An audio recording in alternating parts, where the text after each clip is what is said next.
Syuib sepatu pecah kesunyian. Kebenaran di sebalik perceraian dengan Wati Hanifiah. Syuib sepatu gagahi. Diri tinggalkan isteri yang disayang. Namun terlalu banyak yang terluka sepanjang 1 tahun itu. Selama ini, tiada siapa menyangka di balik senyuman Syuib sepatu yang sering menghiburkan jutaan rakyat Malaysia, tersembunyi sebuah lautan luka yang dalam, luas, dan tidak pernah dikisahkan. Sejak pemergian arwah isteri pertamanya, Siti Sarah, dunia melihat Syuib sebagai seorang lelaki tabah yang terus melangkah demi anak-anak, demi kerjaya, dan demi senyuman palsu yang harus dijaga di hadapan khalayak. Namun, tidak ramai tahu bahawa selepas perkahwinannya bersama Wati Hanifiah yang hanya bertahan setahun, sesuatu dalam dirinya telah runtuh. Dan kali ini, dia tidak mampu lagi berpura-pura.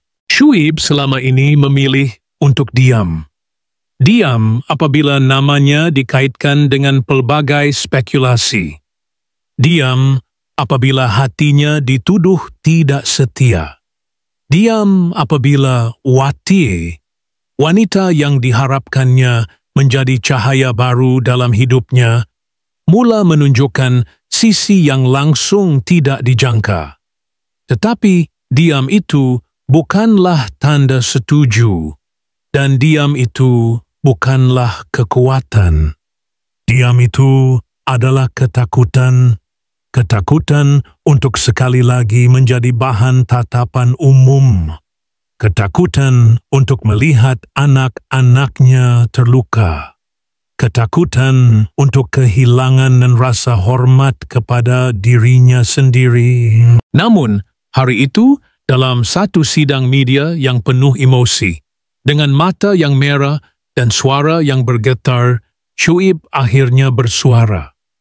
Selama ni saya simpan, saya telan, tapi kali ini saya rasa saya perlu cerita. Bukan untuk buka aib, tapi untuk lindungi diri saya dan anak-anak. Katanya, sebelum terdiam lama, seolah-olah sedang mengumpul kekuatan yang berserakan di lantai hatinya yang hancur.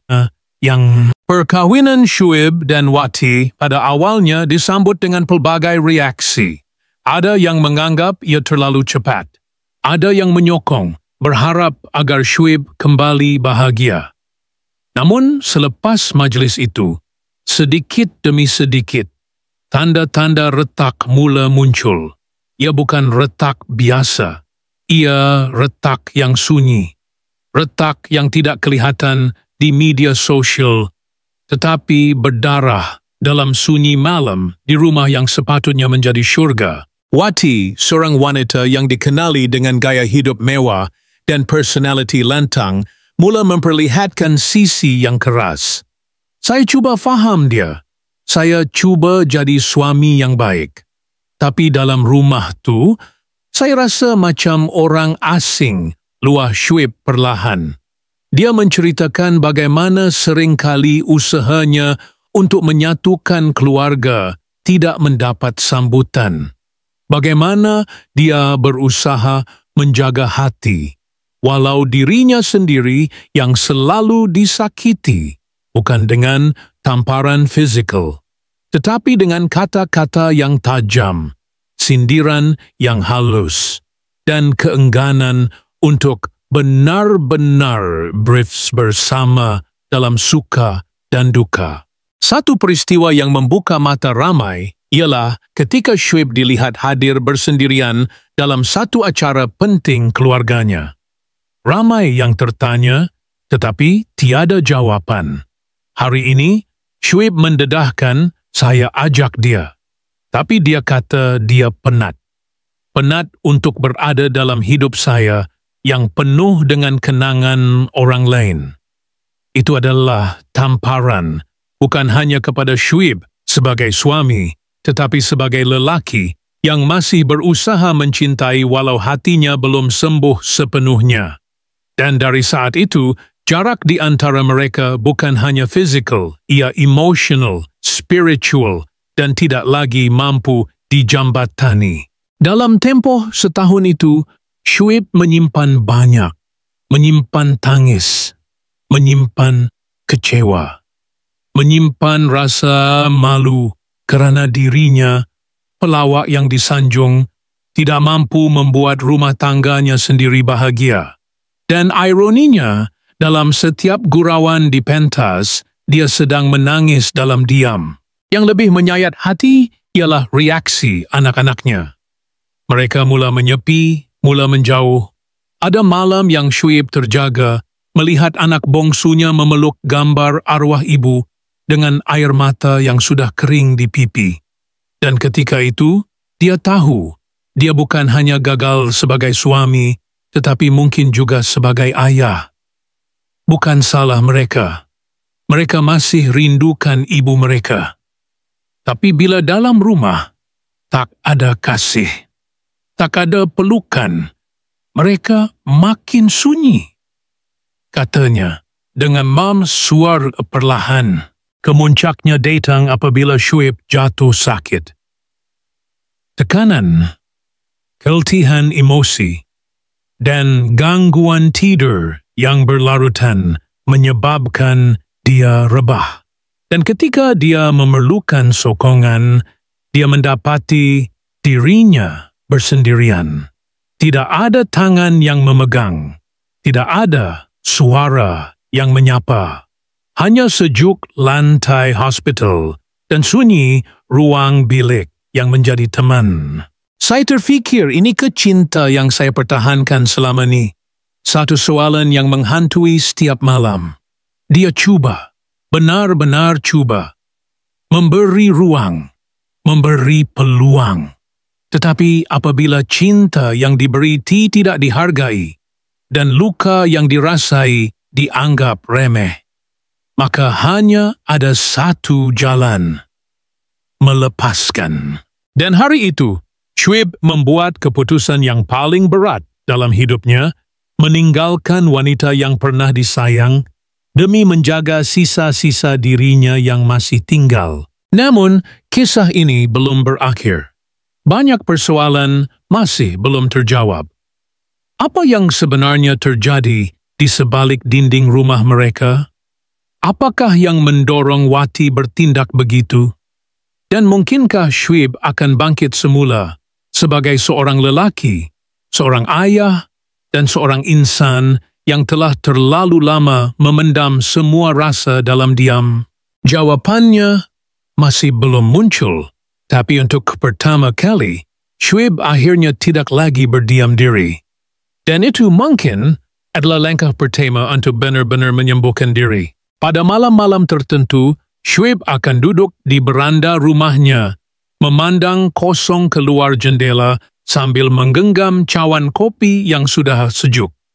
Di tangan kanannya masih terikat gelang hospital yang belum sempat ditanggalkan.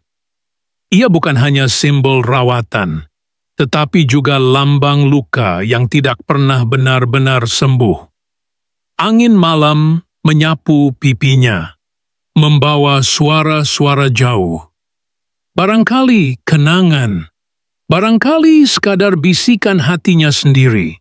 Ada satu malam, selepas anak-anaknya tidur, Syuib berjalan ke bilik tamu yang dulunya menjadi bilik Wati. Semua barang sudah tidak ada, hanya tinggal satu bingkai gambar perkahwinan mereka yang tertinggal di laci bawah. Syuib memegangnya. Tangannya menggigil.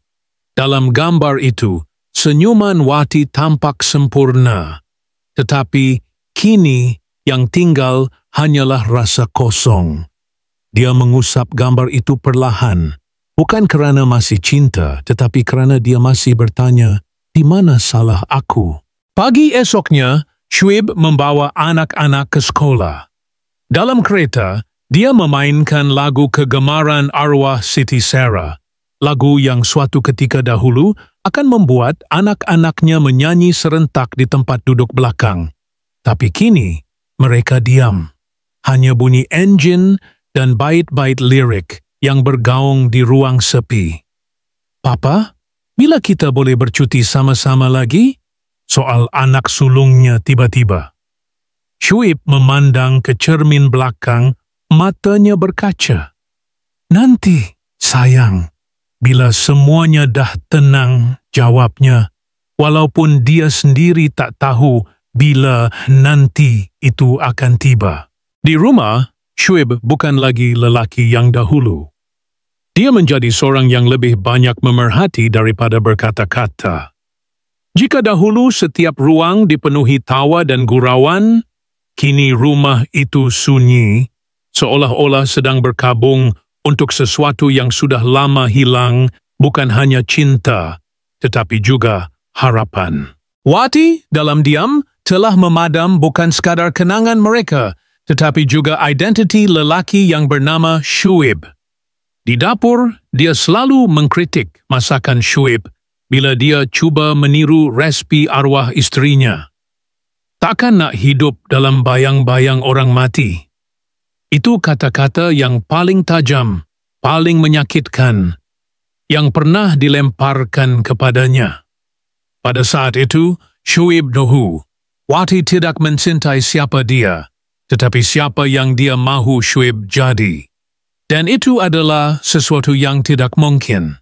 Ada juga malam-malam Wati pulang lewat, melempar beg tangannya di sofa, dan masuk ke bilik tanpa sepatah kata. Syuib tunggu. Tunggu untuk bertanya, untuk berbicara. Tetapi hanya menerima pintu yang ditutup perlahan. Kadangkala bukan jeritan yang menyakitkan, tetapi kesenyapan yang membunuh.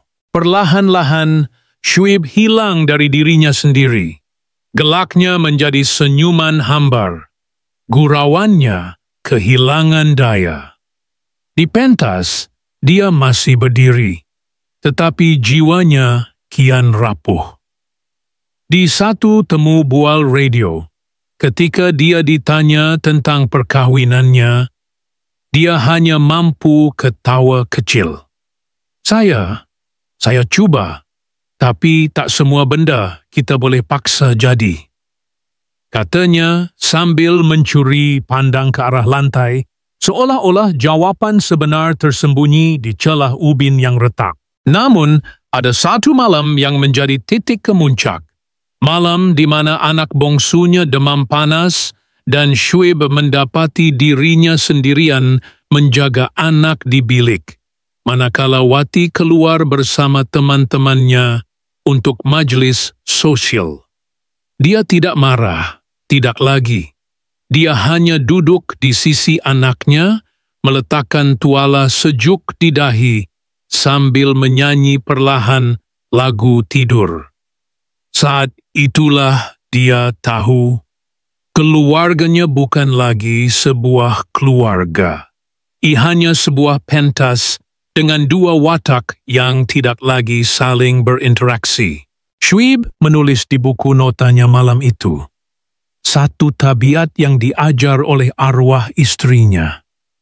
"Hari ini aku sadar, cinta tak boleh dipaksa. Dan hati yang retak, walau digambar kali-kali, tetap akan bocor." Soknya dia panggil peguam, senyap, ringkas, tiada drama. Dia tidak mahu menjadikan perpisahan ini satu lagi pementasan media. Tapi berita itu tetap bocor, dan dunia mula berbicara. Ada yang simpati, ada yang sinis. Tetapi Syuib tidak peduli. Untuk pertama kali, dia mendengar suara hatinya sendiri. Sejak itu, Syuib berubah. Dia mula kembali ke surau kecil berhampiran rumahnya, tempat dia dan arwah Siti Sarah sering solat berjemaah. Seorang jemaah tua menyapanya, "Lama tak nampak Syuib, awak sihat?" Dia hanya mengangguk, dan untuk pertama kali selepas berbulan-bulan, dia menangis di sejadah. Kehidupan Syuib kini bukan lagi tentang melupakan, tetapi menerima. Menerima bahawa tidak semua janji kekal, bahawa tidak semua cinta akan bertahan, dan bahawa kadangkala melepaskan bukan bermaksud kalah, tetapi satu-satunya cara untuk bertahan. Dia mula menulis, bukan skrip lawak, tetapi jurnal-jurnal kecil tentang perasaannya. Dia menulis tentang pagi tanpa senyuman, tentang malam penuh resah, tentang gelak yang dibuat-buat. Tetapi dia juga menulis tentang harapan, tentang anak-anaknya yang masih perlukan pelukan ayah, tentang impian kecil untuk membina semula hidup walaupun perlahan, walaupun sunyi. Intini adalah nanti penrejelan seorang, Shuib bukan lagi lelaki yang sama. Luka itu masih ada, tapi kini dia tidak malu menunjukkannya. Orang kata lelaki tak boleh menangis. Katanya dalam satu siaran langsung. Tapi saya rasa menangis tu bukan lemah.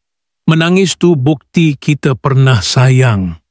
Dan ruangan komen dibanjiri dengan hati, dengan air mata, dengan kata-kata yang menyentuh.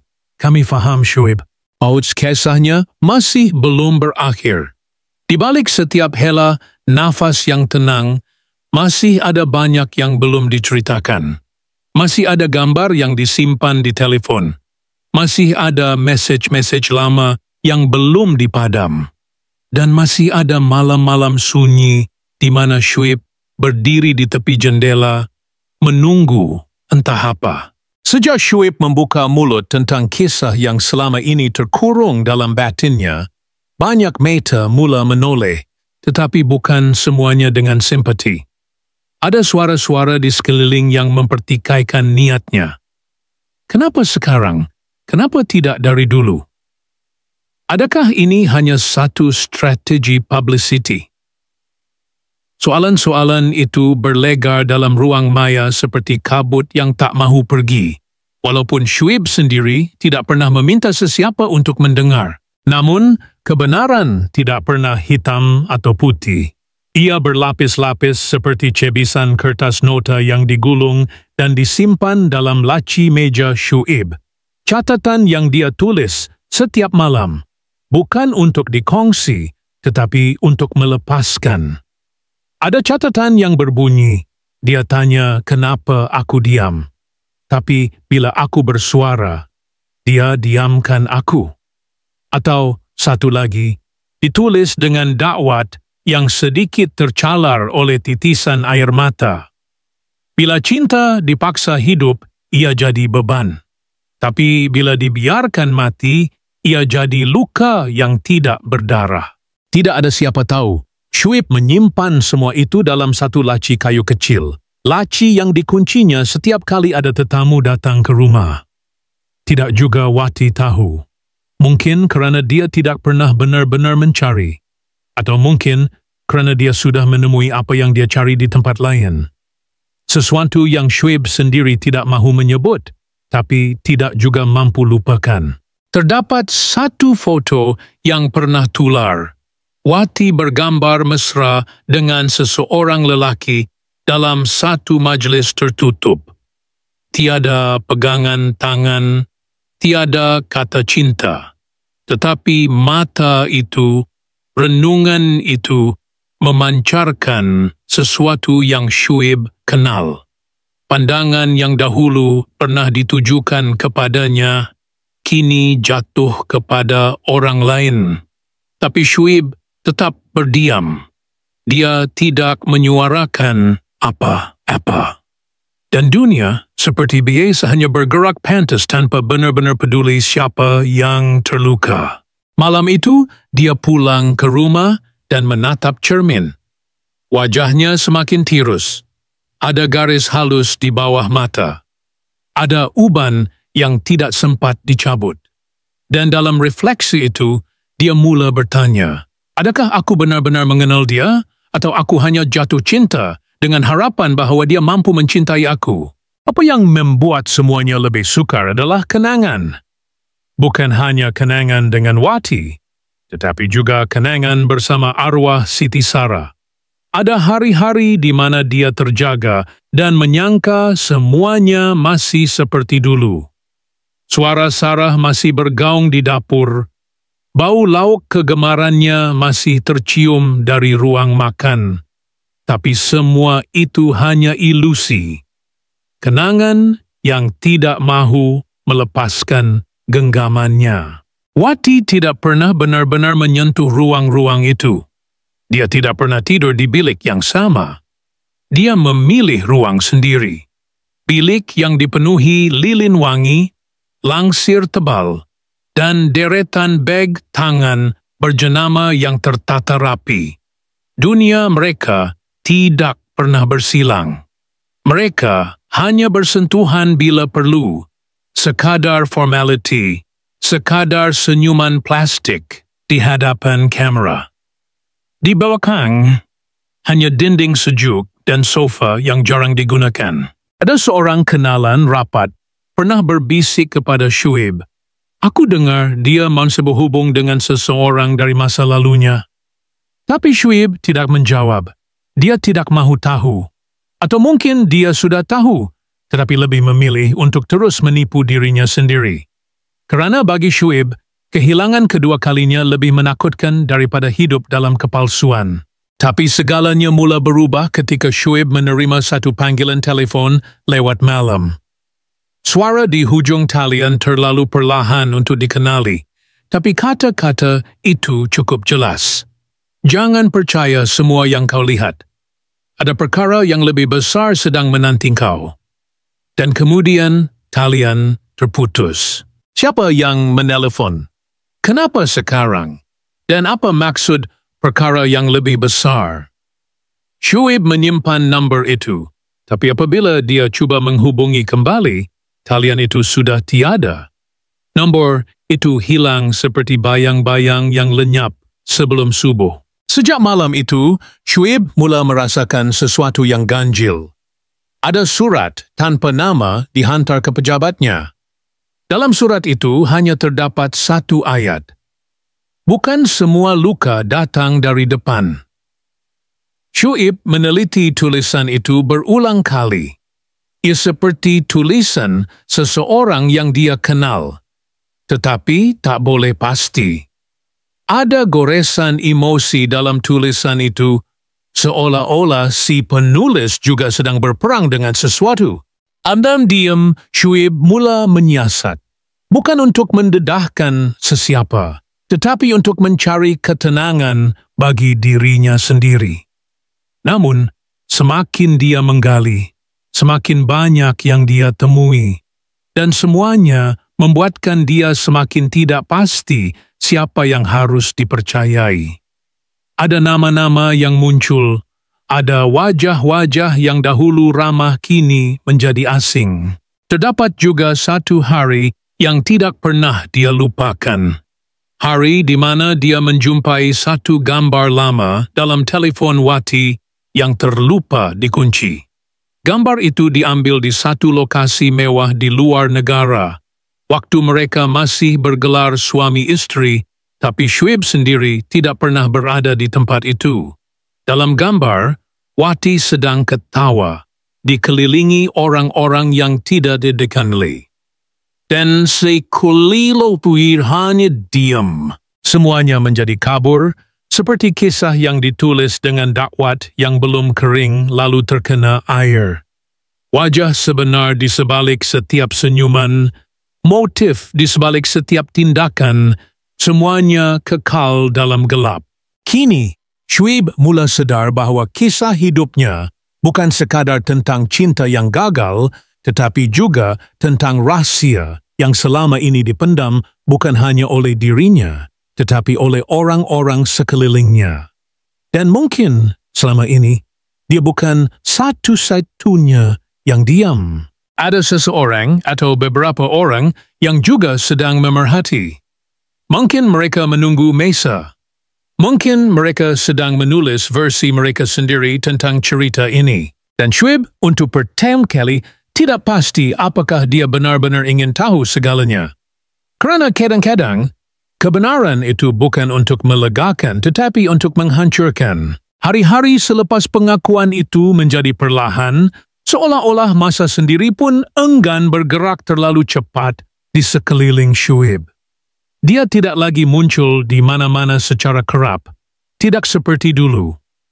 Wajahnya mulai jarang kelihatan di kaca TV, hanya sesekali muncul dalam klip video yang lama, kenangan yang kini seperti terlalu jauh. Kadang-kadang, dia duduk di belakang studio rakaman, memerhati dari sudut gelap tanpa suara. Ada hari di mana dia senyum dengan penuh nostalgia, dan ada hari dia hanya termenung, jemari mengetuk perlahan meja seolah menanti sesuatu, tapi entah apa. Di rumah, Syuib jarang membuka langsir. Cahaya hanya masuk dari celah-celah kain, menimbulkan bayang samar-samar di dinding. Dia menyimpan telepon dalam mod senyap hampir sepanjang masa. Panggilan dari media, rakan selebriti, kenalan lama, semuanya tidak dijawab. Bukan kerana marah, bukan juga benci. Cuma tiada tenaga lagi untuk menjelaskan. Malam-malam dia masih menulis. Buku catatannya kini sudah hampir penuh. Kertas-kertas diselitkan di celah buku, sesetengahnya dikoyakkan separuh, seakan tidak yakin pada perasaan yang ditulis. Dalam salah satu helaian itu tertulis, "Aku tahu aku tidak gila. Tapi dunia mula membuat aku rasa begitu." Catatan lain, lebih tenang, tapi tidak kurang menyayat. "Kalau cinta itu satu rumah, kenapa aku rasa seperti tetamu di ruang tamu sendiri?" Pada hari dia pergi ke masjid, duduk di saf belakang. Tiada siapa menegur, semua menghormati ruang diamnya. Ada satu petang, seorang imam tua mendekatinya perlahan-lahan, menyentuh bahu kanan Syuib sambil berkata, "Tuhan tak pernah tidur, nak, tapi kadang dia diam, supaya kita betul-betul dengar suara dalam hati." Syuib tidak menjawab. Dia hanya tunduk lama, terlalu lama, hingga azan maghrib pun tenggelam dalam fikirannya. Sendiri. Hubungan dengan anak-anaknya sukar dijelaskan. Ada malam dia tidur di sofa agar tidak mengganggu mereka. Anak sulungnya semakin banyak berdiam diri, mula bertanya soalan dengan nada dewasa. "Papa, kenapa semua orang dalam hidup kita selalu pergi?" Dan Syuib tidak tahu jawapannya. Dia hanya peluk anaknya lama-lama. Seakan itu satu-satunya bahasa yang masih mampu menyampaikan semua yang tak terucap. "Wati?" Sejak perpisahan itu diumumkan, dia hilang dari radar Syuib. Akaun media sosialnya masih aktif, masih dikemas kini, penuh senyuman, percutian, pertemuan dengan tokoh-tokoh industri, seolah-olah tiada apa yang berlaku. Tiada satu pun entry menyebut tentang Syuib. Tiada penjelasan, tiada kata akhir. Hanya diam yang berbunyi terlalu nyaring. Tetapi sesuatu tetap mengganggu Syuib. Dia mula sedar ada pola-pola aneh yang tidak disedari selama ini. Mesej tanpa nama, gambar lama yang dihantar ke emailnya, bahkan bayang-bayang yang seakan memerhatikannya saat dia memarkir kereta di malam hari. Sekali, ketika dia menoleh, dia yakin ada seseorang di belakang tiang batu besar berdekatan rumahnya. Tapi bila dia dekati, hanya angin malam yang menyambut. Dan kemudian, surat tanpa tanda tangan itu muncul lagi. Kali ini ditinggalkan di bawah pengelap cermin keretanya. Tulisannya kemas seperti biasa, dan hanya satu ayat. orang yang kau percaya paling dalam. Mungkin yang menyimpan kunci semua rahsia. Dia menyelidik. Dalam diam, dia mula bertanya, bukan pada orang ramai, tapi pada orang lama. Teman-teman, arwah Siti Sarah, rakan niaga lama, kenalan Wati sebelum mereka berkahwin. Dan setiap kali satu pintu dibuka, hanya lebih banyak lorong gelap muncul. Tidak ada jawaban, hanya lebih banyak tanda tanya. Satu hari, Syuib ditemui oleh seorang wanita. Tidak dikenali, berpakaian ringkas, wajahnya sedikit cemas. Saya tahu siapa Wati sebenarnya, katanya tanpa salam. Tapi saya tak pasti Syuib sudah bersedia untuk tahu semua. Dan sebelum Syuib sempat bertanya lebih lanjut, wanita itu pergi meninggalkan sepucuk nota ringkas. Kalau engkau betul-betul mahu tahu, jangan cari pada yang bising, cari pada yang diam. Syuib membaca nota itu berkali-kali. Apa maksudnya? Siapa yang diam? Dan lebih penting lagi, diam dari siapa? Sejak itu, Syuib mula menyusun kembali puzzle yang selama ini berserakan, tapi potongan itu tidak muat. Sesuatu masih hilang. Sesuatu yang mungkin terlalu dekat untuk dia sadar.